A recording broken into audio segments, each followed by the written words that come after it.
Price lord, hallelujah. ದೇವರ ನಾಮಕ್ಕೆ ಸ್ತೋತ್ರವಾಗಲಿ. ಪ್ರಾರ್ಥನೆ ಮಾಡಿಕೊಳ್ಳೋಣ.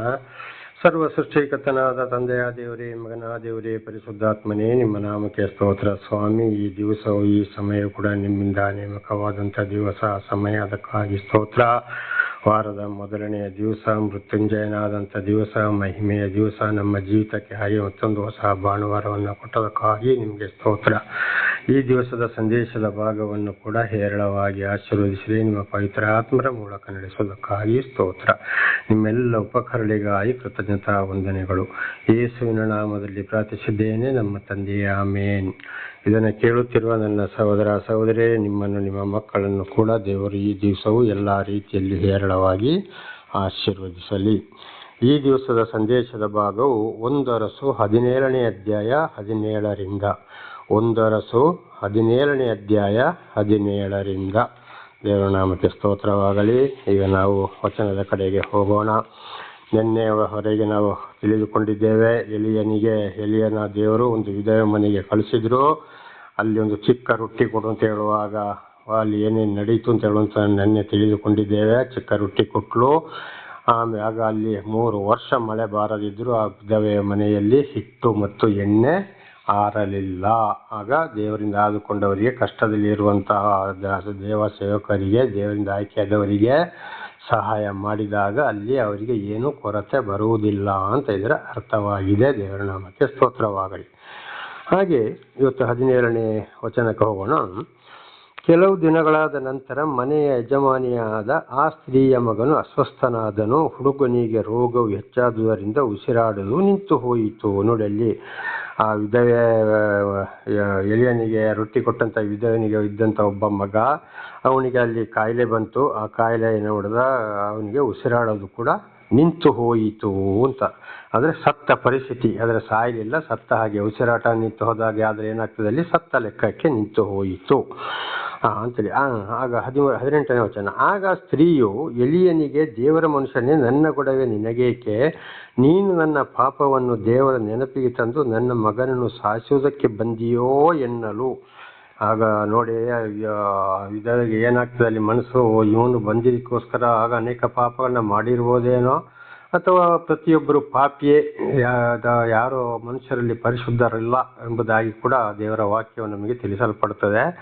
ಅದನ್ನು ನೆನಪಿಗೆ ತಂದುಕೊಂಡು, ನನ್ನ ಪಾಪವನ್ನು ನೆನಪು ಮಾಡಿಕೊಂಡು ನನಗೆ ಪಾಪ ತಂದು ಕೊಡ್ತಾ ಇದ್ದೀಯಾ ನೀನು, ದೇವರಲ್ಲಿ ನೆನೆಸಿಕೊಳ್ತಾ ಇದ್ದೀಯೋ ಅಂಥೇಳಿ ಎಲಿಯನಿಗೆ ಆ ವಿಧವೆ ಹೆಂಗಸು ಹೇಳಿದ್ದಾಳೆ.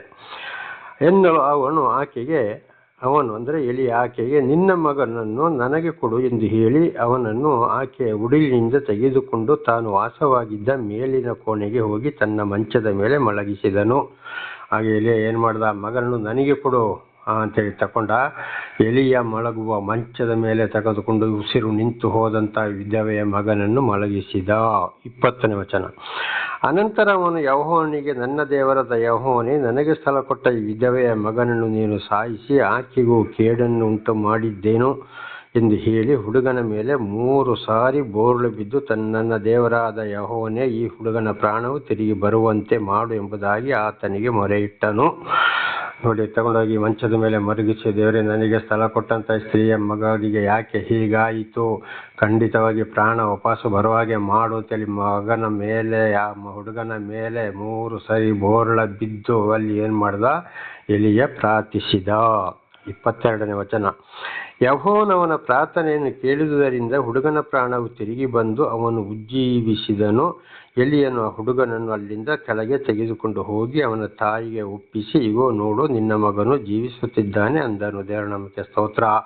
ತಕ್ಷಣದಲ್ಲಿ ಹುಡುಗನಿಗೆ ಜೀವ ಬಂತು. ತೆಗೆದುಕೊಂಡು ಹೋಗಿ ಅಲ್ಲಿ ಆ ಹುಡುಗನಿಗೆ, ಇಗೋ ನಿನ್ನ ಮಗ ಅಂತೇಳಿ ಉಸಿರು ನಿಂತು ಹೋದಂಥ ಮಗನನ್ನ ಅಲ್ಲಿ ಏನು ಮಾಡಿದ್ರು, ದೇವರು ಎಲಿಯನ ಮುಖಾಂತರ ಅಲ್ಲಿ ಬದುಕಿಸಿ ಮತ್ತೆ ತಗೊಂಡೋಗಿ ಎಲಿಯ ಅವನಿಗೆ, ಇಗೋ ನಿನ್ನ ಮಗ ಅಂತ ಕೊಟ್ಟ. ದೇವರ ನಾಮಕ್ಕೆ ಸ್ತೋತ್ರವಾಗಲಿ.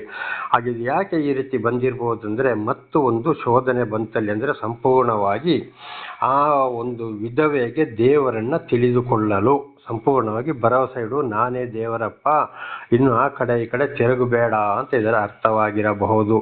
ಈಗ ನೋಡಿ 3 ವರ್ಷ ಮಳೆ ಬಾರದೆ ಇದ್ದರೂ ಕೂಡ ಎಲಿಯ ಪ್ರವಾದಿನ ವಿಧೇಯರಲ್ಲಿ ಕಳಿಸಿ ಅಲ್ಲಿ ಒಂದು ತುಂಡು ಚಿಕ್ಕ ರೊಟ್ಟಿ ಮಾಡಿಕೊಡು, ಆಮೇಲೆ ನೋಡು ಅಂತ ಹೇಳಿದಾಗ ಮಾಡಿ ಕೊಟ್ಲು.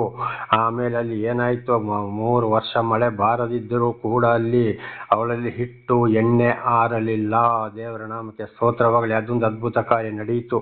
ಹಾಗೆ ದೇವರಿಂದ ಆದುಕೊಂಡಂತ ಸೇವಕರುಗಳಿಗೆ ಇಂತಹ ಕಷ್ಟ ಸಂಕಟ ದುಃಖದಲ್ಲಿ ಬಂದಾಗ, ಸತ್ಯ ಸುವಾರ್ತೆಗಾಗಿ ಹೋದಾಗ, ದೇವರ ವಾಕ್ಯಕ್ಕೆ ವಿಧೇಯರಾಗಿ ಜೀವಿಸುವಾಗ ಈ ರೀತಿ ಆದಾಗ ಅಂಥವರಿಗೆ ದೇವರು ಅಂಥವರನ್ನ ಯಾರ ಬಳಿಗೆ ಕಳಿಸುತ್ತಾರೋ ಅಂಥವರು ಅವರಿಗೆ ಇರುವುದರಲ್ಲಿ ದಾನ ಧರ್ಮ ಮಾಡ್ತಾ ಬಂದಾಗ, ಅವರಿಗೆ ಅಂಥ ಬರಗಾಲ ಬಂದರೂ ಕೂಡ ಅವರಿಗೆ ಬೇಕಾದ ಹೊಟ್ಟೆಗೆ ಬೇಕಾದ ಆಹಾರವನ್ನು, ಮೈಗೆ ಬೇಕಾದ ಬಟ್ಟೆಯನ್ನು, ಆರೋಗ್ಯವನ್ನು ದೇವರು ಕಡಿಮೆ ಮಾಡುವುದಿಲ್ಲ ಅಂತ ಇದರ ಅರ್ಥವಾಗಿದೆ. ದೇವರ ನಾಮಕ್ಕೆ ಸ್ತೋತ್ರ. ಎರಡನೇದಾಗಿ ನೋಡಿ, ಮತ್ತು ಅಲ್ಲಿ ಏನಾಯ್ತು, ಇರುವ ಒಂದು ಮಗನ ಮೇಲೆ ಇವಳು ಏನು ಮಾಡ್ತಾಳೋ ನೋಡೋಣ ಅಂತ ಒಂದು ಶೋಧನೆಯು ಕೂಡ ಬಂದಿರಬಹುದು. ನೋಡೋಣ ಈ ಮಗನನ್ನು ಈ ರೀತಿ ಮಾಡೋಣ ಏನಾಯಿತು ಅಂತ. ಆದರೆ ಅವಳು ಏನು ಮಾಡಿದ್ಲು, ಎಲಿಯನಿಗೆ, ಅಯ್ಯೋ ನನ್ನ ಪಾಪನು ದೇವರ ನೆನಪಿಗೆ ತಂದು ಹೀಗೆ ಮಾಡ್ತಾ ಇದ್ದೀಯಾ ಅಂತ ಹೇಳಿ. ಕಡೆಗ ಎಲಿಯ ಏನು ಮಾಡ್ದ, ತಗೊಂಡೋಗಿ ರೂಮಿಗೆ ಮಗನನ್ನು ತಗೊಂಡೋಗಿ ಅವನು ಮಲಗಿದ ಮಂಚದ ಮೇಲೆ ಅಲ್ಲಿ ಮಲಗಿಸಿ ಮೋರ್ಲು ಬಿದ್ದು ಪ್ರಾರ್ಥಿಸಿದಾಗ ಮಗನಿಗೆ ಜೀವ ವಾಪಸ್ಸು ಬಂತು, ವಾಪಸ್ಸು ಉಸಿರಾಡಿದ, ತಗೊಂಡೋಗಿ ಆ ವಿಧವೆಗೆ ಒಪ್ಪಿಸಿದ. ಇದು ಯಾಕೆಂದ್ರೆ ಅಲ್ಲಿ ಖಂಡಿತವಾಗಿ ಆ ವಿಧವೆಗೆ ದೇವರ ಮೇಲೆ ಇನ್ನೂ ಭರವಸೆ ಬರಬೇಕು ಅಂತ ದೇವರು ಮಾಡಿದಂಥ ಒಂದು ಅದ್ಭುತ ಕಾರ್ಯವಾಗಿದೆ. ದೇವರ ನಮಗೆ ಸ್ತೋತ್ರವಾಗಲಿ. ಹಲ್ಲೆಲೂಯಾ. ಹಾಗೆ ಇವತ್ತು ದೇವರೊಂದಿಗೆ ಜೀವಿಸುವಾಗ ಸಂಪೂರ್ಣ ಮನಸ್ಸಿಟ್ಟು ಇಂಥ ವಿಧವರಾಗಲಿ ಯಾವುದೇ ಬಡಬಗ್ಗರಾಗಲಿ ಸಂಪೂರ್ಣವಾಗಿ ದೇವರೊಂದಿಗೆ ಜೀವಿಸುವಾಗ ಒಂದೊಂದು ಶೋಧನೆಗೂ ಒಳಬರಬಹುದು, ಕಾಯಿಲೆ ಕಸಗಳು ಕೂಡ ಬರಬಹುದು. ಆ ಸಮಯದಲ್ಲಿ ದೇವರಿಂದ ಆದುಕೊಂಡಂತಹ ಸೇವಕರುಗಳನ್ನು ಕರೆಯಿಸಿ ಅವರಿಗಾಗಿ ಪ್ರಾರ್ಥನೆ ಮಾಡಿಸಬೇಕು. ದೇವರ ನಮಗೆ ಸ್ತೋತ್ರ. ಆಗ ಅಲ್ಲಿ ದೇವರಿಂದ ಆಯ್ಕೆಯಾದವರಾದರೆ, ದೇವರು ಅವರ ಪ್ರಾರ್ಥನೆ ಕೇಳುವುದಾದರೆ ಅಲ್ಲಿ ಅದ್ಭುತ ಕಾರ್ಯಗಳು ನಡೆಯಬಹುದು. ಎಲ್ಲರನ್ನು ಕೂಡ ಅಲ್ಲ, ಇದು ಬಹಳ ಸಲ ಹೇಳಿದ್ದೇನೆ ನಾನು, ದೇವರ ನಾಮದಲ್ಲಿ. ಯಾಕೆಂದರೆ ದೇವರಿಂದ ಆದುಕೊಂಡಿದ್ದಾರೋ, ಇವರನ್ನು ಆರಿಸಿಕೊಂಡಿದ್ದಾರೋ ಅಂತೇಳಿ ಎಲ್ಲ ರೀತಿಯಲ್ಲಿ ಪರೀಕ್ಷಿಸಿ ನೋಡಿ ಅಂಥವರೊಂದಿಗೆ ಪ್ರಾರ್ಥನೆ ಮಾಡಬೇಕು. ಅಂಥವರಿಗೆ ದಾನ ಧರ್ಮ ಸಹಾಯ ಕೂಡ ಮಾಡಬೇಕು. ಆಗಲ್ಲಿ ದೇವರ ಕಾರ್ಯ ನಡೆಯುತ್ತದೆ ಅಂತ ಇದರ ಅರ್ಥವಾಗಿದೆ. ದೇವರ ನಾಮಕ್ಕೆ ಸ್ತೋತ್ರವಾಗಲಿ. ಹಾಗೆ ಇಲ್ಲಿ ಮೊನ್ನೆ 2 ದಿವಸ ಹಿಂದೆ ಕೂಡ ಒಂದು ವಿಚಾರಣೆ ನಡೆಯಿತು. ನಾನಿರುವ ಸ್ಥಳದಲ್ಲೇ ಒಂದು ಹುಡುಗಿಗೆ ಏನಾಯಿತು, ಸುಖ ಇಲ್ಲದಾಯಿತು. ಆಸ್ಪತ್ರೆಗೆ ತಗೊಂಡು ಹೋದ್ರು, ಔಷಧಿ ಮಾಡಿದ್ರು, ಏನು ನಡೆಯಲಿಲ್ಲ.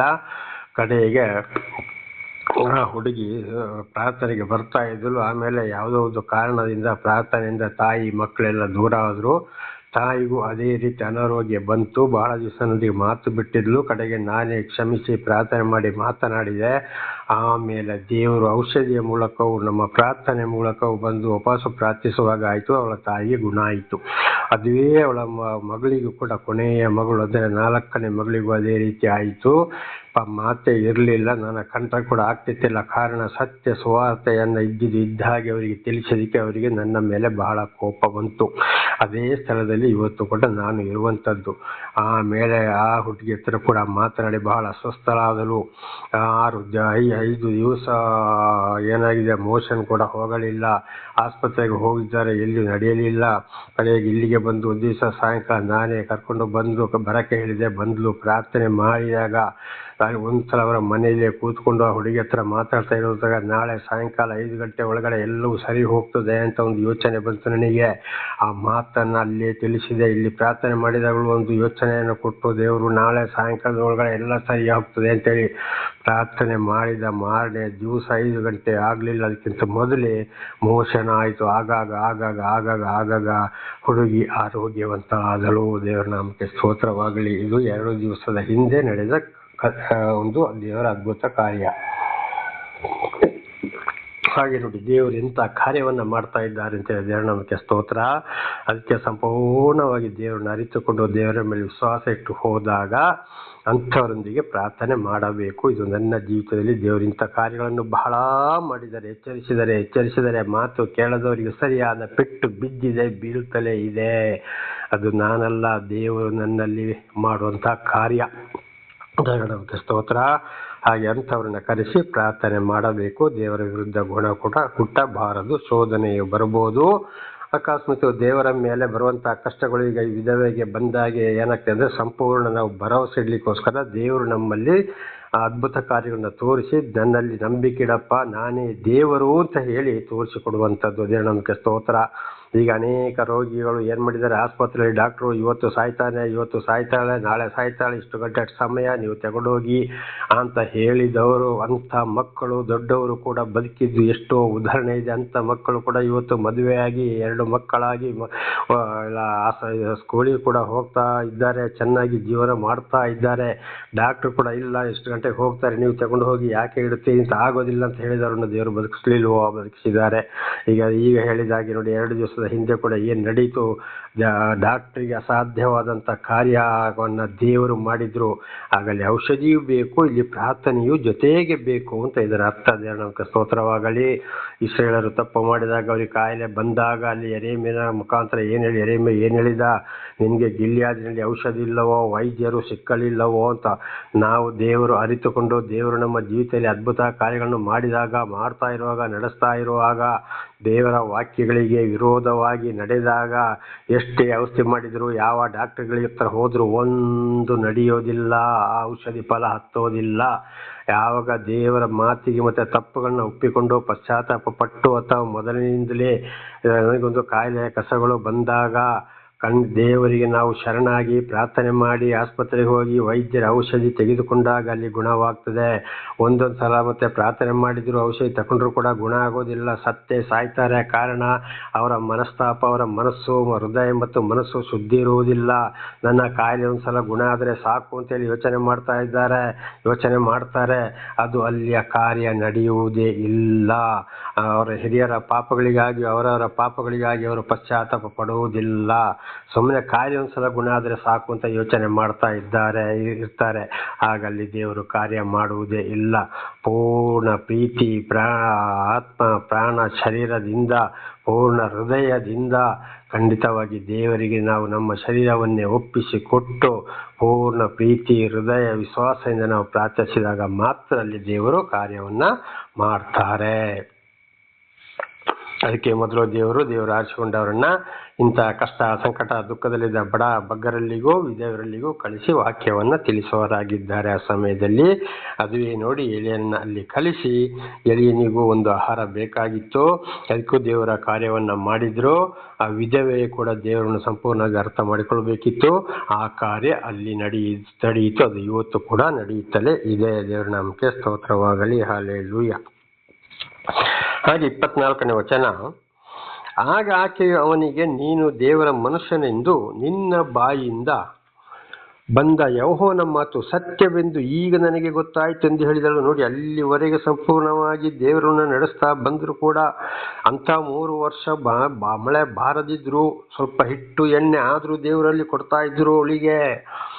ಯಾವಾಗ ಎಲಿಯನು ಈ ರೀತಿ ಹೇಳಿದಾಗ, ರೊಟ್ಟಿ ಕೊಟ್ಟಾಗ, ಮಗನಿಗೆ ಈ ರೀತಿ ಆದಾಗ, ಮಗನನ್ನು ಬದುಕಿಸಿ ಎಲಿಯನ್ನು ತಗೊಂಡು ಒಪ್ಪಿಸಿದಾಗ ಆಗ ಗೊತ್ತಾಯ್ತು ಅವಳಿಗೆ, ನೀನು ನಿಜವಾಗಿ ದೇವರ ಮನುಷ್ಯನು, ನೀನು ದೇವರ ಮಾತನ್ನೇ ತಿಳಿಸಿದ್ದೀಯಾ, ದೇವರ ಮಾತೆ ಸತ್ಯ ಅಂತೇಳಿ ಈಗ ನನಗೆ ಗೊತ್ತಾಯಿತು. ದೇವರ ನಾಮಕ್ಕೆ ಸ್ತೋತ್ರವಾಗಲಿ. ಹಲ್ಲೆಲೂಯಾ. ಹಾಗೆ ನೋಡಿ, ದೇವರು ಯಾರನ್ನ ಪ್ರೀತಿಸಬೇಕು ಅವರನ್ನೇ ಪ್ರೀತಿ ಮಾಡ್ತಾರೆ. ಅವರ ಜೀವಿತದಲ್ಲಿ ದೇವರು ಆದುಕೊಂಡ ಮನುಷ್ಯರ ಮುಖಾಂತರ ಅದ್ಭುತ ಕಾರ್ಯಗಳನ್ನ ಮಾಡ್ತಾರೆ.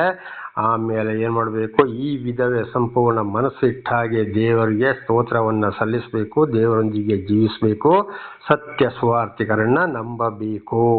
ಅದಕ್ಕೆ ದೇವರು ಎಲ್ಲರನ್ನ ನಾನು ಪ್ರೀತಿ ಮಾಡುವುದಿಲ್ಲ ಅಂತೇಳಿ, ಅದಕ್ಕೆ ಮತ್ತೆ 7:21 ಕೂಡ ನಾವು ಓದ್ತಾ ಇದ್ದೇವೆ, ಸ್ವಾಮಿ ಸ್ವಾಮಿ ಅನ್ನೋರೆಲ್ಲರೂ, ಪ್ರಾರ್ಥನೆ ಮಾಡೋರೆಲ್ಲರೂ, ದೆವ್ವ ಬಿಡಿಸೋರೆಲ್ಲರೂ, ದಾನ ಧರ್ಮ ಮಾಡಿದವರೆಲ್ಲರೂ ಅಲ್ಲಿ ಪರಲೋಕಕ್ಕೆ ಹೋಗುವುದಿಲ್ಲ. ಅದು ದೇವರು ಕೆಲವರನ್ನ ಏನ್ ಮಾಡ್ತಾರೆ, ಒಬ್ಬೊಬ್ಬರ ಕೈಯಲ್ಲಿ ಒಂದೊಂದು ಕೆಲಸವನ್ನ ಮಾಡ್ಸಕ್ಕೆ ಹಾಗೆ ಹೋಗ್ತಾ ಇರುವಾಗ ಅಲ್ಲಿ ದೇವರೊಂದಿಗೆ ಅವರಿಗೆ ವಿಶ್ವಾಸ ಇದ್ರೆ, ದೇವರ ಮಾತಿಗೆ ವಿಧೇಯರಾದ್ರೆ ಮಾತ್ರ ಅವರಿಗೆ ಆಶೀರ್ವಾದ, ಇಲ್ಲದ್ರಲ್ಲಿ ಆಶೀರ್ವಾದ ಇಲ್ಲ. ಉದಾಹರಣೆಗೆ ನೋಡಿ, ದಾವೀದ ಅರಸನ ಕರೆದರು, ಎಷ್ಟು ಕಾರ್ಯಗಳನ್ನ ಮಾಡಿಸಿದ್ರು, ಆದರೆ ಸತ್ತಾಗ ಸಮಾಧಿ ಮಾಡಿದ ಮೇಲೆ ದಾವೀದನ ಶರೀರ ಮಣ್ಣೊಳಗಡೆ ಕೊಳೆತು ಹೋಯಿತು ಅಂತ ಓದುತ್ತೇವೆ. ಕಾರಣ ದಾವೀದನು ಮಾಡಿದ ತಪ್ಪು ಅಲ್ಲಿ.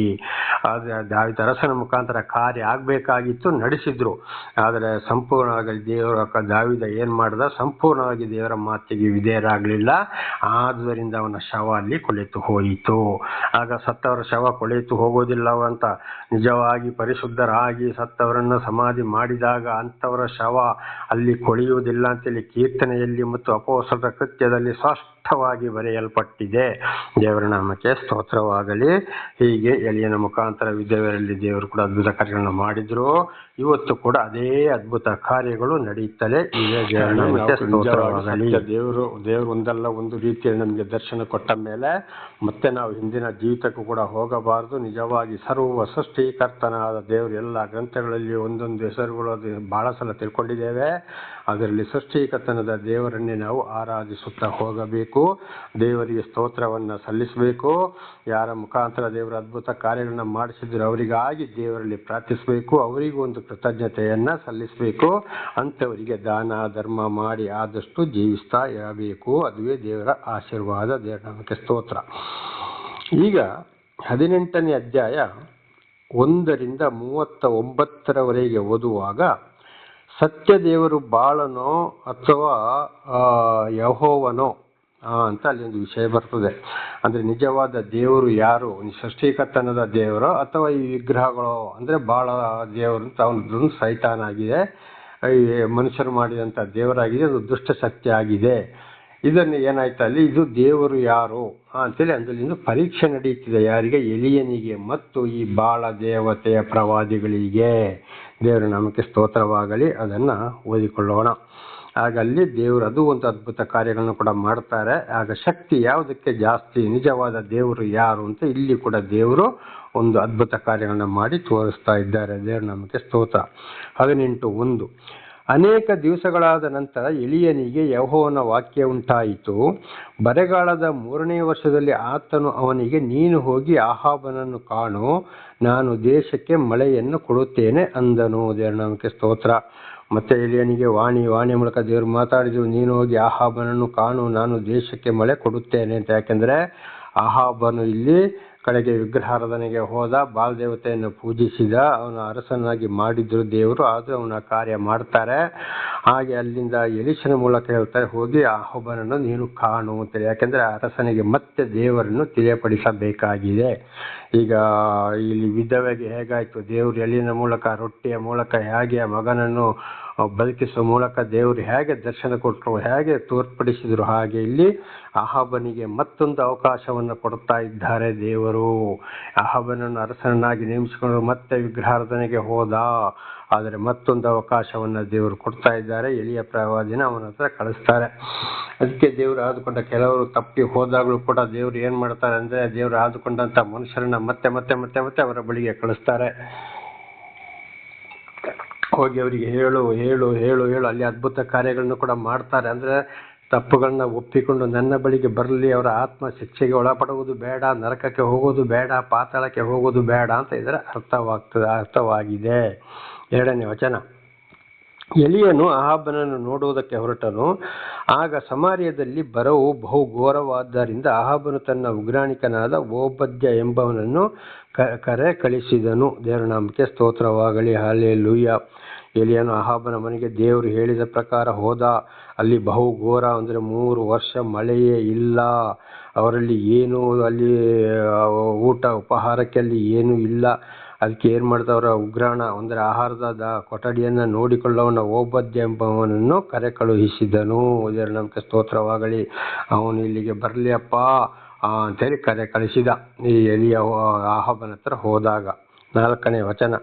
ಹಾಗೆ ದೇವರು ಈಗ ಇವನ ಎಲಿಯನ್ನ ಕಳಿಸಿದಾಗೆ ನಾವು ಕೂಡ ಯಾರ ಬಳಿಗೆ ಪವಿತ್ರಾತ್ಮ ನಮ್ಮನ್ನು ನೋಡಿ ಇಂಥವ್ರ ಬಳಿಗೆ ಹೋಗು, ಅವರನ್ನು ವಿಚಾರಿಸು, ನನ್ನ ವಾಕ್ಯವನ್ನು ತಿಳಿಸು, ಸಾಕ್ಷಿ ತಿಳಿಸು ಅಂತ ನಮಗೆ ಒಂದೊಂದು ಮನಸ್ಸು ಕೊಟ್ಟು ಗೊತ್ತಿಲ್ಲದಾಗೆ ಒಬ್ಬೊಬ್ಬರ ಕಡೆಗೆ ದೇವರು ಕಳಿಸಿಕೊಡ್ತಾರೆ. ಒಬ್ಬೊಬ್ಬರು ನಮ್ಗೆ ಗೊತ್ತಿಲ್ಲದಾಗೆ ಸಿಗ್ತಾರೆ. ಆಗ ಮಾತಾಡುವಂಥ ಅವಕಾಶವನ್ನು ಕೊಡ್ತಾರೆ. ಆಗ ನಾವು ನಮ್ಮ ಜೀವಿತದಲ್ಲಿ ದೇವರು ಮಾಡಿದಂಥ ಅದ್ಭುತ ಕಾರ್ಯಗಳನ್ನು ಕುರಿತು ದೇವರನ್ನು ಅವರಿಗೆ ನಾವು ತಿಳಿಸಬೇಕು. ಬೈಬಲಲ್ಲಿ ಇವತ್ತು ಯೇಸು ಕ್ರಿಸ್ತ ಯೆಹೋವ ಸರ್ವೇಶ್ವರ ಪರಮೇಶ್ವರ ಎಂಬುದಾಗಿ, ಹಾಗೆ ಇವತ್ತು ವೇದಗಳಲ್ಲಿ ಕೂಡ ನಾನಾ ಥರದ ಹೆಸರುಗಳದ್ದು ಗೊತ್ತಿವೆ ನಿಮಗೆ. ಹಾಗೆ ಕುರಾನಲ್ಲಿ ಕೂಡ ಅದಕ್ಕೆ ಸಂಬಂಧಪಟ್ಟವರಾದರೆ ಕುರಾನಲ್ಲಿ ಕೂಡ ಸತ್ಯ ಸುವಾರ್ತೆಯನ್ನು ಸತ್ಯ ಮಾತನ್ನ ತಿಳಿಸಬೇಕು ಅಂತ ಇದರ ಅರ್ಥ. ಸರಿ. 4ನೇ ವಚನ. ಈಜೆಬೆಲು ಯೆಹೋವನ ಪ್ರವಾದಿಗಳನ್ನು ಸಂಹರಿಸುತ್ತಿರುವಾಗ ಯೆಹೋವನಲ್ಲಿ ಭಯಭಕ್ತಿ ಉಳ್ಳವನಾದ ಈ ಓಬದ್ಯನು 100 ಮಂದಿ ಪ್ರವಾದಿಗಳನ್ನು ತೆಗೆದುಕೊಂಡು ಅವರನ್ನು 55 ಮಂದಿಗಳನ್ನಾಗಿ ಗವಿಯಲ್ಲಿ ಅಡಗಿಸಿಟ್ಟು ಅವರಿಗೆ ಅನ್ನಪಾನಗಳನ್ನು ಕೊಟ್ಟು ಸಾಕುತ್ತಿದ್ದನು. ದೇವರ ನಾಮಕ್ಕೆ ಸ್ತೋತ್ರವಾಗಲಿ. ನೋಡಿ, ಈ ಓಬದ್ಯ ಏನು ಮಾಡ್ದ? ದೇವರದೇ ಆದುಕೊಂಡ ಮನುಷ್ಯ. ಈ ಆಹಾಬನು ಮತ್ತು ಅವನ ಹೆಂಡತಿ ಈಜೆಬೆಲಲ್ಲಿ ಏನಾಗ್ತಿದೆ? ದೇವರ ಪ್ರವಾದಿಗಳನ್ನು ಕೊಲ್ತಾ ಇದ್ರು. ಯಾಕೆಂದ್ರೆ ಇವರ ತಪ್ಪುಗಳನ್ನು ತಿಳಿಯಪಡಿಸ್ತಾ ಇದ್ರು. ಆದ್ರಿಂದ ಇವರು ಇನ್ನು ಇರಬಾರ್ದು ಅಂತ ಹೇಳಿ ಏನು ಮಾಡಿದ್ರು? ಇವರನ್ನ, ಈ ದೇವರ ವಿಶ್ವಾಸಿಗಳನ್ನ, ದೇವರ ಆದುಕೊಂಡವರನ್ನ, ದೇವರನ್ನ ಹಿಂಬಾಲಿಸೋರನ್ನ ಕೊಲೆ ಮಾಡ್ತಾ ಇದ್ರಂತೆ. ನೋಡಿ, ಅಲ್ಲಿ ಎಷ್ಟು ಚೆನ್ನಾಗಿ ಬರೆಯಲ್ಪಟ್ಟಿದೆ. ಈಜೆಬೆಲು ಯೆಹೋವನ ಪ್ರವಾದಿಗಳನ್ನು ಸಂಹರಿಸುತ್ತಿರುವಾಗ ಯೆಹೋವನಲ್ಲಿ ಭಯಭಕ್ತಿ ಉಳ್ಳವನಾದ ಈ ಓಬದ್ಯನು 100 ಮಂದಿ ಪ್ರವಾದಿಗಳನ್ನು ತೆಗೆದುಕೊಂಡು ಅವರನ್ನು 55 ಮಂದಿಗಳನ್ನಾಗಿ ಗವಿಗಳಲ್ಲಿ ಅಡಗಿಸಿಟ್ಟು ಅವರಿಗೆ ಅನ್ನಪಾನಗಳನ್ನು ಕೊಟ್ಟು ಸಾಕುತ್ತಿದ್ದನು. ನೋಡಿ, ಅಂದರೆ ನೆಲಮಾಳಿಗೆ ಇರ್ಬೋದು, ಅದರೊಳಗೆ ಗವಿಯೊಳಗೆ ಅಡಗಿಸಿಟ್ಟ 55 ಮಂದಿ. ಯಾಕೆಂದರೆ ಪ್ರವಾದಿಗಳನ್ನ ಅಲ್ಲಿ ಎಷ್ಟೋ ಮಂದಿ ಇರ್ಬೋದು, ಒಂದೇ ಕಡೆ ಸೇರ್ಸೋಕ್ಕೆ ಸ್ಥಳ ಇರೋದಿಲ್ಲ, ಒಂದೇ ಕಡೆ ಕೊಡ್ಲಿಕ್ಕೆ ಅನ್ನಪಾನ ಕೊಡ್ಲಿಕ್ಕೆ ಕಷ್ಟ ಆಗ್ಬೋದು. ಅದಕ್ಕೆ 50 ಮಂದಿ ಬೇರೆ ಬೇರೆ ಬೇರೆ ಮಾಡಿ ಇಟ್ಟು ಅಲ್ಲಿ ಏನು ಮಾಡ್ತಾರೆ? ಅವರಿಗೆ ದೇವರ ಪ್ರವಾದಿಗಳಿಗೆ ಅನ್ನಪಾನಗಳನ್ನು ಕೊಟ್ಟು ಸಾಕ್ತಾ ಇದ್ರು. ಹಾಗೆ ನೋಡಿ, ದೇವರಿಂದ ಆದುಕೊಂಡವರಿಗೆ ಏನಾದರೂ ಕಷ್ಟ, ಸಂಕಟ, ದುಃಖಗಳು ಬಂದರೆ, ಯಾರಾದರೂ ಕೊಲ್ಲಕ್ಕೆ ಪ್ರಯತ್ನ ಪಟ್ಟಾಗ ಅವರನ್ನು ದೇವರು ಒಂದಲ್ಲ ಒಂದು ಕಡೆಗೆ ಕಳಿಸಿ ಇತರರ ಮೂಲಕ ಕೂಡ ಅವರಿಗೆ ಸಹಾಯ ಮಾಡಿಸ್ತಾರೆ ಅಂತ ಹೇಳುವಂಥದ್ದು ಇದುವೇ ಅರ್ಥ. ಈಗ ನನ್ನನ್ನು ಕೂಡ 30 ವರ್ಷದ ಹಿಂದೆ ಮನೆಯಿಂದ ದೇವರು ನನ್ನ ಮತ್ತು ತಾಯಿಯನ್ನು ಬಿಡುಗಡೆ ಮಾಡಿದರು. ತಾಯಿ ಕೇರಳದೊಂದು ಕ್ರಿಶ್ಚಿಯನ್ ಆಶ್ರಮದಲ್ಲಿ ಸತ್ತು ಹೋದರು. ಅಲ್ಲಿಂದ ದೇವರು ನನ್ನನ್ನು ನಾನಾ ಕಡೆ ಕಳಿಸಿದ್ರು. ಎಲ್ಲೆಲ್ಲಿ ಹೋಗಬೇಕೋ, ಯಾವ ಚರ್ಚೆಯಲ್ಲಿ ಇರಬೇಕೋ, ಎಲ್ಲಿ ಇರಬೇಕೋ, ಯಾವ ಸಭೆಯಲ್ಲಿ ಇರಬೇಕೋ, ಅಥವಾ ಯಾವ ಹಳ್ಳಿಗೆ ಹೋಗಬೇಕು, ಅಲ್ಲೆಲ್ಲ ಹೋಗಿ ಸತ್ಯ ಸುವಾರ್ತೆಯನ್ನು ಸಾರಿಸಿದರು. ಆವಾಗ ಅನೇಕ ಅಲ್ಲಿ ಸತ್ಯ ಸುವಾರ್ತೆ ಸಾರಿಸಿದಾಗ ಅಲ್ಲಿ ಕೆಲಸ ಮಾಡುವಂಥ ಆ ಸಂಸ್ಥೆಗಳಲ್ಲಿ, ಚರ್ಚ್ಗಳಲ್ಲಿ ಇರುವಂಥ ಫಾದರ್ಗಳು, ಪಾಸ್ಟರ್ಗಳಿಗೆ ನಮ್ಮ ಮಾತು ಇಷ್ಟವಾಗದ ಕಾರಣ ಬಹಳ ಕಡೆಗೆ ನನ್ನನ್ನು ಹೊರಹಾಕಿದರು. ಆದರೂ ದೇವರು ನನ್ನನ್ನು ಬಿಡಲಿಲ್ಲ, ರಕ್ಷಿಸ್ತಾ ಬಂದರು. ಬೇಕಾದ ಅನ್ನ, ಆಹಾರ, ಆರೋಗ್ಯ, ಬೇಕಾದ ದುಡ್ಡನ್ನು ಕೊಟ್ಟು ಸಾಕಿ ಸಲಹುತ್ತಾ ಬಂದರು. ದೇವರ ನಾಮಕ್ಕೆ ಸ್ತೋತ್ರವಾಗಲಿ. ಹಲ್ಲೆಲೂಯಾ. ಹಾಗೆ ದೇವರು ಆದುಕೊಂಡವರಿಗೆ ಈ ರೀತಿ ಕಷ್ಟಗಳು ಬರುವಾಗ ದೇವರು ಒಬ್ಬರ ಮುಖಾಂತರ, ಆದುಕೊಂಡವರ ಮುಖಾಂತರ ಸಹಾಯವನ್ನು ಮಾಡಿಸ್ತಾರೆ ಅಂತ ಇದರ ಅರ್ಥವಾಗಿದೆ. ದೇವರ ನಾಮಕ್ಕೆ ಸ್ತೋತ್ರ. 5ನೇ ವಚನ, 18:5. ಆಹಾಬನು ಅವನಿಗೆ, ನಾವು ದೇಶ ಸಂಚಾರ ಮಾಡುತ್ತಾ ಎಲ್ಲ ಬುಗ್ಗೆ ಹಳ್ಳಿಗಳಿಗೆ ಹೋಗಿ ಅವುಗಳಿಗೆ ಹುಲ್ಲು ಸಿಕ್ಕುತ್ತದೋ ನೋಡೋಣ. ಸಿಕ್ಕುವುದಾದರೆ ನಮ್ಮ ಕುದುರೆಗಳಿಗೆ, ಹೇಸರ ಕತ್ತೆಗಳಿಗೂ ಉಳಿಯುವು, ಇಲ್ಲವಾದರೆ ಎಲ್ಲ ಸತ್ತು ಹೋಗುವು ಎಂದು ಹೇಳಿ ಸಂಚಾರಕ್ಕಾಗಿ ದೇಶವನ್ನು 2 ಭಾಗ ಮಾಡಿ ಒಂದು ಭಾಗಕ್ಕೆ ಓಬದ್ಯನನ್ನು ಕಳುಹಿಸಿ ಇನ್ನೊಂದು ಭಾಗಕ್ಕೆ ತಾನೇ ಹೊರಟು ಹೋದನು. ದೇವರ ನಾಮಕ್ಕೆ ಸ್ತೋತ್ರಗಳೇ. ಆಹಾಬ ಅರಸ ಇವರನ್ನು ಕರೆ ಕಳಿಸಿದ ಯಾರನ್ನ? ಓಬದ್ಯನ. ಇಲ್ಲಿಗ ಹುಲ್ಲು ಮೇವು ಸಿಕ್ತದ, ಇಲ್ಲದ್ರೆ ನಮ್ಮ ಎತ್ತು ಕತ್ತೆಗಳೆಲ್ಲ ಹುಲ್ಲು ಇಲ್ಲದೆ ನಾಶವಾದವು. 2 ಭಾಗ ಮಾಡಿ, ನಾನು ಇಂಥ ಕಡೆಗೆ ಹೋಗ್ತೇನೆ, ನೀನು ಇಷ್ಟರಲ್ಲಿ ಹೋಗಿ ಹುಡುಕಿ ಎಲ್ಲ ತೆಗೆದುಕೊಂಡು ಬರಬೇಕು, ಎಲ್ಲಿ ಸಿಗ್ತದೆ ನೋಡಬೇಕು ಅಂತೇಳಿ ಕರೆ ಕಳಿಸಿದ. ಆದರೆ ಈ ಓಬದ್ಯ ಪ್ರವಾದಿಗಳನ್ನು 50 ಮಂದಿಯನ್ನು ಬೇರೆ ಬೇರೆ ಮಾಡಿ ಗವಿಯಲ್ಲಿ ಅಡಗಿಸಿಟ್ಟು ಅವರಿಗೆ ಅನ್ನಪಾನಗಳು ಕೊಡ್ತಾ ಇದ್ದಿದ್ದು ಇವನಿಗೆ ಗೊತ್ತಿಲ್ಲ, ಈ ಅರಸನಿಗೆ. ಇದು ದೇವರು ಓಬದ್ಯನ ಮುಖಾಂತರ ಗುಟ್ಟಾಗಿ ಮಾಡ್ತಿದ್ದಂಥ ಕೆಲಸ. ಆದರೆ ಈ ಪ್ರವಾದಿಗಳನ್ನ ಈ ಈಜೆಬೆಲಿಂದ, ಆಹಾಬನಿಂದ ದೇವರು ಏನು ಮಾಡಿದ್ರು? ರಕ್ಷಿಸಿದ್ರು. ಇದು ಇವತ್ತು ಕಷ್ಟ ಕಾಲದಲ್ಲಿ ರಕ್ಷಿಸುವಂಥದ್ದು ದೇವರಿಂದ ಆಯ್ಕೆಗೊಂಡವರಾಗ ಒಂದು ವೇಳೆ ಅಲ್ಲಿ ಪ್ರಾಣ ಹೋಗಬೇಕು, ರಕ್ತ ಬೀಳಬೇಕು ಅಂತಲೇ ದೇವರ ಚಿತ್ತವಾಗಿದ್ದರೆ ಅದು ನೆರವೇರ್ತದೆ. ಈಗ ತಂದೆಯಾದ ದೇವರು, ಮಗನಾದ ದೇವರು ಯೇಸು ಕ್ರಿಸ್ತನ ಭೂಲೋಕಕ್ಕೆ ಕಳಿಸಿಕೊಟ್ರು. ಅವರು 33 ವರ್ಷ ಏನು ಮಾಡಿದ್ರು? ದೀಕ್ಷಾಸ್ಥಾನವನ್ನು ಪಡೆದು ಪರಲೋಕದ ವಿಷಯವನ್ನು ಸಾರಿದ್ರು. 2 ಸಲ ಜೆರುಸಲೇಮಿನಲ್ಲಿ ಅವರಿಗೆ ಕಲ್ಲು ಹೊಡೆಯಕ್ಕೆ ತಗೊಂಡೋದ್ರು. ಅವರ ಸುವಾರ್ತೆಯನ್ನು ಅಲ್ಲಿನ ಯಹೂದ್ಯರಿಗೆ ಅದನ್ನು ಕೇಳಲು ಸಾಧ್ಯವಾಗದ ಕಾರಣ ಆದರೆ 2 ಸಲ ಅವರು ತಲೆ ತಪ್ಪಿಸಿಕೊಂಡು ಹೋದರು. ಆಗ ಅವರ ಶಿಲುಬೆಯ ಮರಣದ ಸಮಯ ಬಂದಿರಲಿಲ್ಲ. ಆಮೇಲೆ ಸಮಯ ಬಂತು, ಆ ಕಾರ್ಯವು ನಡೆಯಿತು. ದೇವರ ನಾಮಕ್ಕೆ ಸ್ತೋತ್ರವಾಗಲಿ. ಹಲ್ಲೆಲೂಯಾ. ಹಾಗೆ ದೇವರ ಚಿತ್ತ ಏನಿದೆಯೋ ಅದನ್ನು ದೇವರೇ ನೆರವೇರಿಸುವವರಾಗಿದ್ದಾರೆ. ಅದಕ್ಕೆ ದೇವರು ಆದುಕೊಂಡವರು ಏನು ಮಾಡಬೇಕಂದ್ರೆ, ದೇವರ ಹಿಂದೆ ಹೋಗಲು ಮನಸ್ಸು ಮಾಡೋರು ಯಾವಾಗ ದೇವರೇ ನಿನ್ನ ಚಿತ್ತ ಏನಿದೆಯೋ ಅದರಂತೆ ನೆರವೇರಲಿ ಅಂತ. ಯೇಸುಸ್ವಾಮಿ ಗೆತ್ಸೆಮನೆ ತೋಪಿಗೆ ಹೋಗಿ ಕೂಡ ಏನು ಪ್ರಾರ್ಥಿಸಿದ್ರು? ಕಷ್ಟವಾದರೆ ಈ ಕೊಡವು ನನ್ನಿಂದ ತೊಲಗಿ ಹೋಗಲಿ, ಆದರೂ ನಿನ್ನ ಚಿತ್ತದಂತೆ ನೆರವೇರಲಿ ಅಂತ ಹೇಳಿದರು. ಅಯ್ಯೋ, ಆ ಕಷ್ಟಗಳ ವೈರಿಗಳಿಗೆ ಸಿಕ್ಕೋದು ಬೇಡ, ಶಿಲುಬೆಯ ಮರಣ ಬೇಡಪ್ಪ ಅಂತ ಏನಾದರೂ ಕೂಗಿದ್ದರ ತಂದೆಯಾದ ದೇವರಲ್ಲಿ? ಇಲ್ಲ, ನನ್ನ ಕಷ್ಟ ಹೀಗಿದೆ, ನಿನ್ನ ಪ್ರೀತಿ ಆದರೆ ಇದನ್ನು ತೊಲಗಿಸು, ಇಲ್ಲ ನಿನ್ನ ಪ್ರೀತಿ ನಾನು ಇದನ್ನು ಅನುಭವಿಸಲೇಬೇಕು ಅಂತಂದರೆ ಹಾಗೆ ಹಾಗೆ ಆಗಲಿ ಅಂತ ಪ್ರಾರ್ಥಿಸಿದರು. ಹಾಗೆ ಇವತ್ತು ದೇವರಾದುಕೊಂಡಂಥ ನಮ್ಮ ಜೀವಿತದಲ್ಲಿ ಕೂಡ ದೇವರೇ ನಿನ್ನ ಚಿತ್ತ ನನ್ನ ಮುಖಾಂತರ ನೀನು ಏನು ನಡೆಸಬೇಕಾ ನಡೆಸಪ್ಪ, ನಿನ್ನ ಪ್ರೀತಿ ನಿನ್ನ ಚಿತ್ತದಲ್ಲಿ ನಡೆಸು ಅಂತೇಳಿ ನಾವು ಪ್ರಾರ್ಥಿಸಬೇಕಾಗಿದೆ. ದೇವರ ನಾಮಕ್ಕೆ ಸ್ತೋತ್ರ. 7ನೇ ವಚನ ಅಲ್ಲಿಂದ ಏನು ಮಾಡಿದ್ರು, 6ನೇ ವಚನದ ನೋಡುವಾಗ ಅಹಾಬನು ದೇಶವನ್ನು 2 ಭಾಗ ಮಾಡಿಕೊಂಡು, ಒಂದು ಭಾಗ ಇವನಿಗೆ ಕೊಟ್ಟ, ಒಂದು ಭಾಗ ಓಬದ್ಯನಿಗೆ ಕೊಟ್ಟು, ಹುಲ್ಲು ಮೇವು ಕತ್ತೆಗಳು ಇಲ್ಲದೆ ಎಲ್ಲವೂ ಸಾಯಬೇಕಾಗ್ತದೆ ಅಂತೇಳಿ ಇಬ್ಬರು 2 ಕಡೆಗೆ ಹೋದರು. ಸರಿ, ಮುಂದೆ ಏನಾಯಿತು ನೋಡೋಣ. 7ನೇ ವಚನ. ಓಬದ್ಯನು ಪ್ರಯಾಣ ಮಾಡುತ್ತಿರುವಾಗ ಎಲಿಯನು ಪಕ್ಕನೆ ಅವನಿಗೆ ಎದುರಾದನು. ಓಬದ್ಯನು ಅವನ ಗುರುತು ಹಿಡಿದು ಸಾಷ್ಟಾಂಗ ನಮಸ್ಕಾರ ಮಾಡಿ, ನನ್ನ ಸ್ವಾಮಿಯಾದ ಎಲಿಯನೋ ನೀನು ಎಂದು ಕೇಳಲು ಅವನು ನೋಡಿ, ಅಹಾಬನು ಅರಸ ಓಬದ್ಯನಿಗೆ ಕೊಟ್ಟ ಕಡೆಗೆ ಅವನು ಹೋಗ್ತಾ ಇರುವ ಹೊತ್ತಿಗೆ ಅಲ್ಲಿ ಎಲಿಯ ಎದುರಾಗ್ತಾನೆ. ದೇವರ ಮನುಷ್ಯ ಸಾಷ್ಟಾಂಗ ಹೋಗುವಾಗ ಅವನಿಗೆ ತಕ್ಷಣ ದೇವರು ಮಾತನಾಡ್ತಾರೆ. ನೋಡಿ ಇವನು ದೇವರ ಮನುಷ್ಯ ಅಂತೇಳಿ ಅವನ ನೋಡಿ ಗುರುತು ಹಿಡಿದಿರ್ಬೋದು. ಆವಾಗ ಅವನು ಏನು ಮಾಡಿದ, ಸಾಷ್ಟಾಂಗ ನಮಸ್ಕಾರ, ತಲೆಯನ್ನು ಬಗ್ಗಿಸಿ ನೆಲದವರೆಗೆ ಬಗ್ಗಿಸಿ ಸಾಷ್ಟಾಂಗ ನಮಸ್ಕಾರ ಮಾಡಿ, ನೀನು ನನ್ನ ಸ್ವಾಮಿಯಾದ ಎಲಿಯನೋ ಎಂದು ಕೇಳಲು. ನನ್ನ ಸ್ವಾಮಿ ಅಂದರೆ ಯಾರು? ಯೆಹೋವನು, ಪರಮಾತ್ಮ, ಭಗವಂತನು. ಯೆಶಾಯ 43:10-13, 48:12 ಓದುವಾಗ ನಾನೇ ಯೆಹೋವನು, ನಾನೇ ಪರಮಾತ್ಮನು ಎಂದು ಬರೆಯಲ್ಪಟ್ಟಿದೆ. ಅಲ್ಲಿ ಆ ಪರಮಾತ್ಮನೇ ಇದು, ನೀನು ಪರಮಾತ್ಮನಾದ ನನ್ನ ದೇವರ ಸೇವಕನೋ, ನೀನು ಎಲಿಯನೋ ಅಂತೇಳಿ ಅಲ್ಲಿ ದೇವರೇ ಅವನೊಂದಿಗೆ ಮಾತನಾಡ್ತಾರೆ. ಹಾಗೆ ಇವತ್ತು ದೇವರು ಆದುಕೊಂಡವರು ಎಲ್ಲಿಗೆ ದೇವರು ಯಾರ ಬಳಿಗೆ ಕಳಿಸ್ತಾರೋ, ಎಲ್ಲಿಗೆ ಹೋಗ್ತಾರೋ, ಕೆಲವರಿಗೆ ಅಂಥ ಜ್ಞಾನವನ್ನು ಕೊಡ್ತಾರೆ, ಇವನೊಬ್ಬ ದೇವರ ಮನುಷ್ಯ ಅಂತ. ಆಗ ಅವರು ಏನು ಹೇಳ್ತಾರೆ, ಇವನು ಸಾಮಾನ್ಯ ಮನುಷ್ಯ ಅಲ್ಲಪ್ಪ, ಇವನಲ್ಲಿ ಏನೋ ಒಂದು ಕಳೆ ಇದೆ, ಮುಖದಲ್ಲಿ ಒಂದು ಲಕ್ಷಣ ಇದೆ, ಈ ರೀತಿಯಲ್ಲೆಲ್ಲ ಮಾತಾಡುವರಾಗಿದ್ದಾರೆ. ಆಗ ಏನು ಮಾಡಿದ, ಓಬದ್ಯನು ಸಾಷ್ಟಾಂಗ ನಮಸ್ಕಾರ ಮಾಡಿದ. ದೇವರ ನಾಮಕ್ಕೆ ಸ್ತೋತ್ರ. ಹಾಗೆ ದೇವರಿಂದ ಆದುಕೊಂಡಂಥ ಮನುಷ್ಯರಿಗೆ ಒಂದು ವೇಳೆ ಅವನ ಮಾತಾಡು, ಅವನಿಗೊಂದು ನಮಸ್ಕಾರ ಮಾಡುವಂಥ ಮನಸ್ಸಾದಾಗ ಖಂಡಿತವಾಗಿ ನಾವು ಅವರಿಗೆ ಒಂದು ನಮಸ್ಕಾರವನ್ನು ಸಲ್ಲಿಸಬೇಕು ಅಂತ ಇದರ ಅರ್ಥ. 8ನೇ ವಚನ. ಆಗ ಎಲಿಯನು ಏನು ಹೇಳ್ತಾನೆ, ಹೌದು, ನೀನು ಹೋಗಿ ನಿನ್ನ ಒಡೆಯನಿಗೆ ಎಲಿಯನು ಬಂದಿದ್ದಾನೆಂದು ಹೇಳುವಂದನು. ಓಬದ್ಯನು ಹೇಳ್ತಾನೆ, ನೀನು ಸರಿಯಪ್ಪ, ನಿನ್ನ ಒಡೆಯ ಅಂದರೆ ಅಹಾಬ ಅರಸ, ಹೋಗಿ ಎಲಿಯನು ಬಂದಿದ್ದಾನೆ ಅಂತ ಹೋಗಿ ಹೇಳು ಅಂತ. ಎಲಿ ಅಂದರೆ ದೇವರ ಮನುಷ್ಯ ಅಂತ ಅದರ ಅರ್ಥವಾಗಿದೆ. ಸ್ಥಾನಿಕ ಯೋಹಾನನೇ ಅಲ್ಲಿ ಎಲಿಯನಾಗಿದ್ದಾನೆ. ಹಳೆ ಒಡಂಬಡಿಕೆಯಲ್ಲಿ ಎಲಿಯ, ಇಲ್ಲಿ ಸ್ಥಾನಿಕ ಯೋಹಾನನಾಗಿದ್ದಾನೆ. ಇದನ್ನು ಸ್ಥಾನಿಕ ಯೋಹನ್ನ ವಿಚಾರವನ್ನು ತಿಳಿದುಕೊಳ್ಳುವಾಗ ಇಲ್ಲಿ ನಮಗೆ ಸಂಪೂರ್ಣವಾಗಿ ಅರ್ಥವಾಗ್ತದೆ. ಹಾಗೆ ಓಬದ್ಯನಿಗೆ ಹೇಳ್ತಾನೆ, ಹೋಗಿ ನಿನ್ನ ಒಡೆಯನಿಗೆ ಅಂದರೆ ಅಹಾಬನಿಗೆ ಹೇಳು, ಎಲಿಯನು ಬಂದಿದ್ದಾನೆ ಅಂತ ಹೇಳು ಅಂತೇಳಿ. 9ನೇ ವಚನ 18:9. ಅದಕ್ಕೆ ಓಬದ್ಯನು, ಅಹಾಬನು ನನ್ನನ್ನು ಕೊಲ್ಲುವ ಹಾಗೆ ನೀನು ನನ್ನನ್ನು ಅವನ ಕೈಗೆ ಒಪ್ಪಿಸುವುದೇಕೆ? ನಾನೇನು ಪಾಪ ಮಾಡಿದೇನು ಅಂತೇಳಿ ಪ್ರಶ್ನೆ ಮಾಡ್ದ.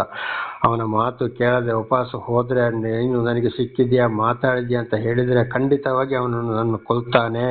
ನಾನೇನು ಪಾಪ ಮಾಡಿದೆ ಅಂತ ತಿರುಗಿ ಓಬದ್ಯನು ಎಲಿಯನಿಗೆ ಪ್ರಶ್ನೆ ಮಾಡಿದ. 10ನೇ ವಚನ. ನಿನ್ನ ದೇವರಾದ ಯೆಹೋವನೇ, ನನ್ನ ಒಡೆಯನು ಸೇವಕರನ್ನು ಅಟ್ಟಿ ನಿನ್ನನ್ನು ಹುಡುಕದ ಜನಾಂಗವು ರಾಜ್ಯವು ಒಂದು ಇರುವುದಿಲ್ಲ. ಆ ಜನಾಂಗ ರಾಜ್ಯಗಳವರು ಎಲಿಯನು ನಮ್ಮಲ್ಲಿ ಇರುವುದಿಲ್ಲವೆಂದು ಹೇಳಿದಾಗ ಅವನು ಅವರಿಂದ ಪ್ರಮಾಣ ಮಾಡಿಸಿದನು. ದೇವರ ನಾಮಕ್ಕೆ ಸ್ತೋತ್ರವಾಗಲಿ. ಹಲ್ಲೆಲೂಯಾ. ನಿನ್ನ ದೇವರಾದ ಯೆಹೋವನೇ, ನನ್ನ ಒಡೆಯನು ಸೇವಕರನ್ನು ಅಟ್ಟಿ ನಿನ್ನನ್ನು ಹುಡುಕದ ಜನಾಂಗವು ರಾಜ್ಯವು ಒಂದು ಇರುವುದಿಲ್ಲ. ಆ ಜನಾಂಗ ರಾಜ್ಯವನ್ನು ಎಲಿಯನು ನಮ್ಮಲ್ಲಿ ಇರುವುದಿಲ್ಲವೆಂದು ಹೇಳಿದಾಗ ಅವನು ಅವರಿಂದ ಪ್ರಮಾಣ ಮಾಡಿಸಿದನು. ನೋಡಿ, ಅದು ಖಂಡಿತವಾಗಿ ಸಾಧ್ಯ ಆಗುವುದಿಲ್ಲ. ಹುಡುಕದ ಜನಾಂಗ ಒಂದು ಇರುವುದಿಲ್ಲ. ಕೆಲವರು ನಮ್ಮ ಪರವಾಗಿರೋರು ಅವರನ್ನು ನಾವು ನಮ್ಮಲ್ಲಿ ಇರುವುದಿಲ್ಲವೆಂದು ಹೇಳಿದಾಗ ಅವನು ಅವರಿಂದ ಪ್ರಮಾಣ ಮಾಡಿಸಿದನು. ಅಂದರೆ ಒಂದು ಕಾರ್ಯ ಬಂದಾಗ ದೇವರು ಕೆಲವರನ್ನು ಏನು ಮಾಡ್ತಾರೆ, ಅಂಥ ಸೇವಕರು ನಮ್ಮಲ್ಲಿ ಇಲ್ಲಪ್ಪ, ಅವರನ್ನು ನಮ್ಮಲ್ಲಿ ಇಲ್ಲವೇ ಇಲ್ಲ ಅಂತ ಹೇಳ್ತಾರೆ, ಕೊಲೆ ಮಾಡಲು ಪ್ರಯತ್ನ ಪಡ್ತಾರೆ. ಆಗ ದೇವರಲ್ಲಿ ರಕ್ಷಣೆ ಮಾಡ್ತಾರೆ. ಇದು ಉದಾಹರಣೆಗೆ ನೋಡಿ, ಯೇಸು ಸ್ವಾಮಿನ ಹಿಡಿದು ಅರೆಸ್ಟ್ ಮಾಡಿದಾಗ ಅಲ್ಲಿ ಜೆರುಸಲೇಮಿನಲ್ಲಿ ಏನಾಯಿತು, ರಾತ್ರಿ ಚಳಿ ಕಾಯಿಸ್ತಾ ಕೂತಿದ್ದಾಗ 2 ಮುದುಕಿಯರು ಬಂದು ಪೇತ್ರನ ಹತ್ರ ಬಂದು, ಇವನು ಕೂಡ ಗಲಿಲಾಯದವನೇ ಅಂತ ಹೇಳಿದಾಗ, ಇಲ್ಲ, ನನಗೆ ಯೇಸು ಯಾರೆಂಬುದೇ ಗೊತ್ತಿಲ್ಲ ಅಂತ 3 ಸಲ ಹೇಳಿದ. ಯಾಕೆಂದರೆ ಅದೊಂದು ಪೇತ್ರನ ಒಂದು ರಕ್ಷಣೆಗೋಸ್ಕರ.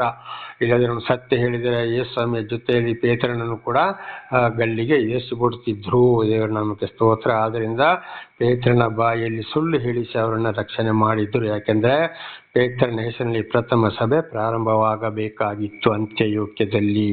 ಹಾಗೆ ದೇವರಿಂದ ಆರಿಸಿಕೊಂಡವರನ್ನು ಕೆಲವೊಂದು ಸಲ ದೇವರು ಯಾವ ರೀತಿ ಯಾರ ಮುಖಾಂತರ ರಕ್ಷಣೆ ಮಾಡಬೇಕೋ ಹಾಗೆ ರಕ್ಷಣೆ ಮಾಡಿಯೇ ಮಾಡುತ್ತಾರೆ. ದೇವರ ನಾಮಕ್ಕೆ ಸ್ತೋತ್ರವಾಗಲಿ. ಹಾಗೆ 11ನೇ ವಚನ, ಹೀಗಿದ್ದರೂ ನೀನು ನನಗೆ ಎಲಿಯನು ಬಂದಿದ್ದಾನೆಂದು ನಿನ್ನ ಒಡೆಯನಿಗೆ ತಿಳಿಸು ಎಂಬುದಾಗಿ ಆಜ್ಞಾಪಿಸುವುದೇನು?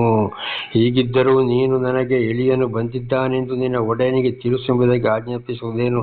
ನೋಡಪ್ಪ, ಇಂಥ ಕಷ್ಟ ಇದೆ, ಕೊಲೆ ಮಾಡಲು ಪ್ರಯತ್ನ ಮಾಡ್ತಾರೆ, ಆಗ ಇಂಥಲ್ಲಿ ಇದ್ದಾನೆ ಅಂತ ಹೇಳಬಾರ್ದು ಅಂತೇಳಿ ಪ್ರಮಾಣ ಮಾಡಿಸಿ, ಹೀಗಿದ್ದರೂ ಕೂಡ ನೀನು ಹೋಗಿ ಅವನಿಗೆ ತಿಳಿಸು ಅಂತ ನನಗೆ ಯಾಕೆ ನೀನು ಹೇಳ್ತಾ ಇದ್ದೀಯಾ ಅಂತ ತಿರುಗಿ ಓಬದ್ಯನು ಎಲಿಯನಿಗೆ ಪ್ರಶ್ನೆ ಮಾಡಿದ.